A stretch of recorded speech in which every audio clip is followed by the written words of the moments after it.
Buen día, ¿cómo están? Le damos la bienvenida a la Casa Histórica, uno de los monumentos más importantes de nuestro país.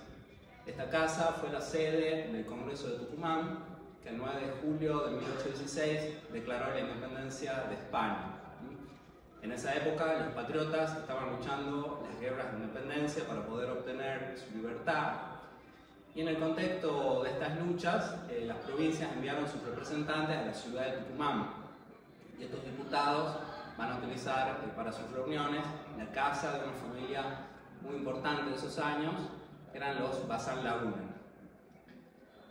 Mucho tiempo después de la declaración de independencia, hacia 1869, la casa ya estaba viviendo su etapa final.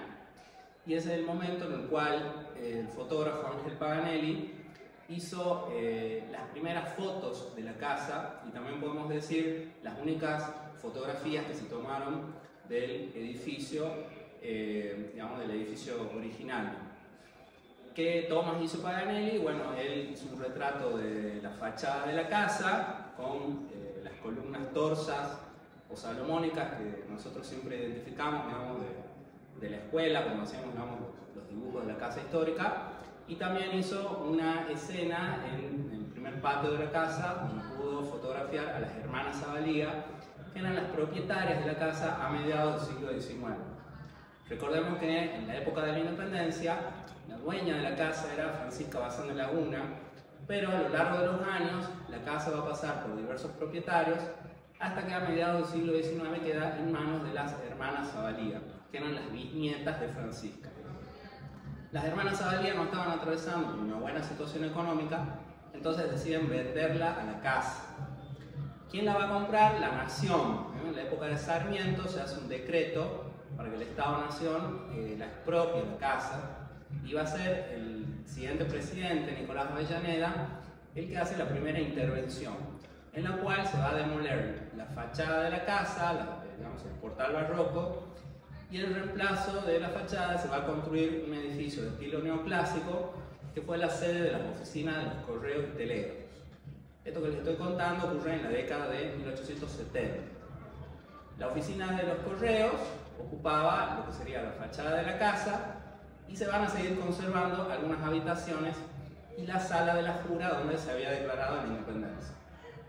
Tiempo después, hacia el 1900, en la época de la segunda presidencia de Julio Argentino Roca, se hace una intervención mucho más importante donde se demuele el correo, los restos que quedaban de la casa, y solamente va a sobrevivir la sala de la jura, que pasa a ser protegida por un pabellón afrancesado que fue conocido como el templete.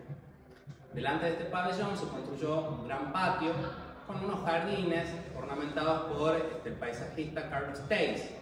Y a los costados de este patio estaban los bajorrelieves de la escultora Lola Mora, que por pedido de Julio Argentino Roca representó los momentos más importantes de nuestra historia, es decir, la Revolución de Mayo y la Declaración de Independencia del 9 de julio. Estos relieves, hechos en bronce fundido, se realizaron en Europa, hicieron un largo viaje, digamos, hasta Buenos Aires, y desde allí en tren se trajeron hasta Tucumán, y Lola Mora personalmente se encargó de la colocación de los mismos.